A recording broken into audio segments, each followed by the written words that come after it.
Bienvenue au Starter du jour pour bien démarrer sa journée. Aujourd'hui, le Saint-Esprit sait ce que les autres ne savent pas. Je me souviens un jour, il y a pas mal de temps en arrière, 25 ans en arrière, j'étais en train de prier avant de partir au travail, je travaillais dans un magasin. Et là, dans mon moment de prière, je ressens une angoisse. Ma femme était enceinte et là, je sens l'Esprit de Dieu qui me dit « le bébé est en train de mourir ». Et ma femme était enceinte de 6 mois. Et j'en parle à mon épouse et sur le moment, mon épouse me dit « ah, je sens pas trop le bébé bouger, mais c'est pas grave, je veux dire, on le sent pas 24 heures sur 24 ». Puis là, je lui dis « écoute, je pars au travail, je reviens à midi ».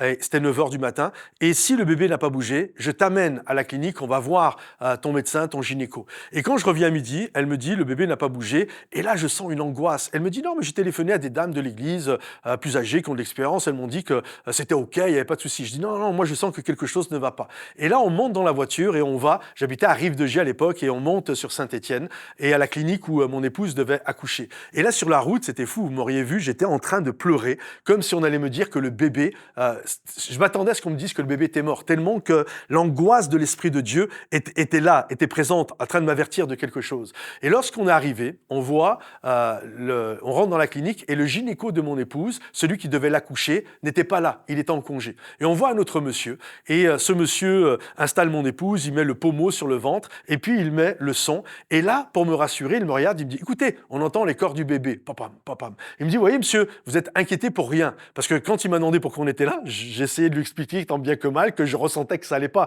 Mais donc, il m'a pris un peu pour un gars bizarre. Et là, il veut me rassurer en me disant, vous avez vu, on entend le battement du cœur. Mais là, au lieu de me rassurer, moi, ça m'angoisse encore plus. Et je le regarde, je dis, non, moi, je vous dis que ça va pas. Et là, il me regarde, il me dit, ben, moi, je vous dis que ça va. Je dis, mais moi, je vous dis que ça va pas. Et là, il me dit, mais c'est moi le médecin. Moi, je vous dis que ça va. Je dis, non, mais moi, je vous dis que ça va pas. Et là, il y a ses diplômes sur le mur. Il dit, c'est moi qui ai fait les diplômes. Moi, je vous dis, c'est moi, j'ai l'intelligence. Je sais que ça va.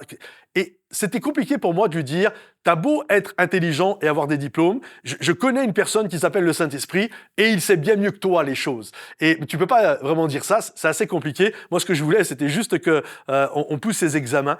Et puis, mon épouse est là, elle est avec moi. Mais monsieur, mon mari vous dit que ça va pas. Et le gars, il nous prend vraiment pour des débiles.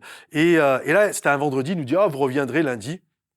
Et nous, on voulait pas, mais on savait pas comment s'en sortir. Et puis, alors qu'on est sur le point de partir, il nous rattrape et il nous parle comme si on était des débiles mentaux. Il dit, bah, écoutez, on va vous mettre à l'étage, on va mettre des petits trucs sur le ventre, comme ça, vous serez d'accord. Et là, je l'ai regardé, j'étais pas en mode, je voulais me prendre la tête avec lui, je voulais juste qu'on fasse les examens. Donc, je dis, ouais, faites ça. Ils nous mettent à l'étage, ils mettent tout ce qu'ils ont à faire. Et puis, 1 heure plus tard, on voit l'infirmière, et là, je capte la micro-expression que quelque chose ne va pas. Et je lui dis, ça va pas.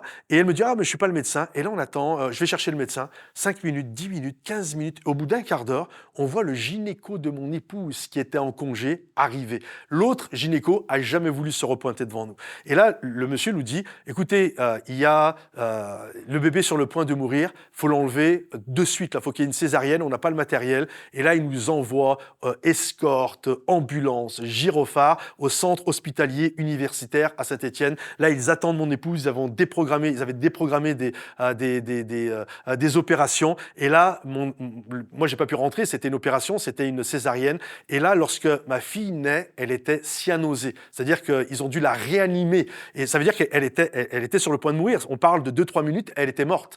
Et la chose est la suivante. Il y a des gens qui pensent tout savoir parce qu'ils ont des diplômes. Et tant mieux, je veux dire, c'est super bien, ceux qui font des études, et je suis pas en train de critiquer ça. Mais j'aimerais juste vous faire comprendre ceci. Au-delà des gens les plus savants de ce monde, au-delà des plus grands diplômes, il y a le Saint-Esprit qui est au-dessus de tout le monde, et son intelligence dépasse tout entendement humain. Alors, apprenez à être sous l'intelligence du Saint-Esprit dans votre vie, parce que vraiment, ça va vous aider et ça va être au-dessus de tout ce que les autres peuvent vous dire. Que le Seigneur vous bénisse, que le Seigneur vous encourage. Pensez à liker, partager, commenter cette vidéo, et à bientôt sur l'un de nos sites en présentiel, Momentum Bordeaux, Momentum Bruxelles, Momentum Paris. Soyez bénis et à bientôt. Bye bye.